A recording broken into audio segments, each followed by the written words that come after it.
Guys, when you answer, please put item number, no? For example, 2, then A, or 2B, 2C, 2D. Para hindi po siya ma-mix doon sa previous na item number. Okay, very good.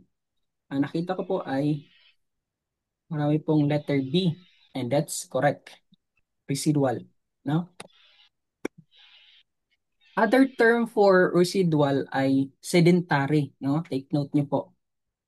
Sedentary, bali, dyan lang po siya na-develop, no? In place or in place. So, ang soil na nasa taas, na-develop po siya sa rocks na andito sa ilalim niya. So, ayun. These are the types of parent materials, no? Ang residual,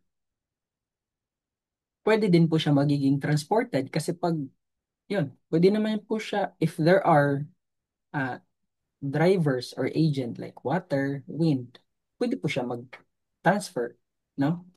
So, ito po yung mga transported natin. I think kabisado nyo na to. If transported by water, pag river, alluvial, lakes, lacustrine from the word lake, lacus. Then deposited by sea, tinatawag siyang marine, no? Dagat. Pag wind naman, it's Julian, no? Sand dunes and loose. And then transported by ice, we have glacial till, moraine. Pag water, pag gravity naman, colluvial. So, ganito po guys, para mas mabilis po siyang ma-remember yung sa colluvial. Ito po yung rocks from the higher elevation, nahulog po siya sa baba due to gravity.